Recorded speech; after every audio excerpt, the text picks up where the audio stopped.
Pakistan is doing what it does best. It is attacking innocent civilians again. Particularly heavy shelling on in Jammu's Poonch. As per army sources, 15 civilians have been killed. Civilians are now moving to safer locations. అన్ని పాఠశాలలు, కళాశాలలు మరియు విద్యా సంస్థలు ఈ రోజు మూసివేయబడ్డాయని divisional commissioner Ramesh గారు తెలియజేశారు.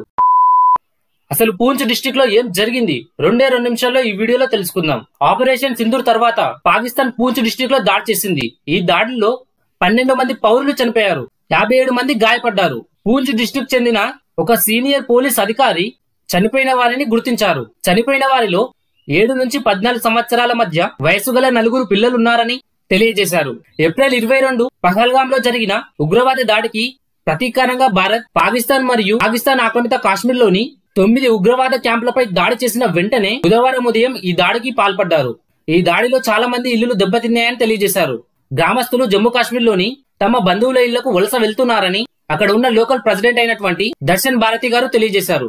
ప్రస్తుత పరిస్థితుల కారణంగా జమ్మూ సాంబా, కతువా, రాజౌరి మరియు పూంచ్ డిస్ట్రిక్ట్ లోని అన్ని పాఠశాలలు, కళాశాలలు మరియు విద్యా సంస్థలు ఈ రోజు మూసివేయబడ్డాయని డివిజనల్ కమిషనర్ రమేష్ గారు తెలియజేశారు.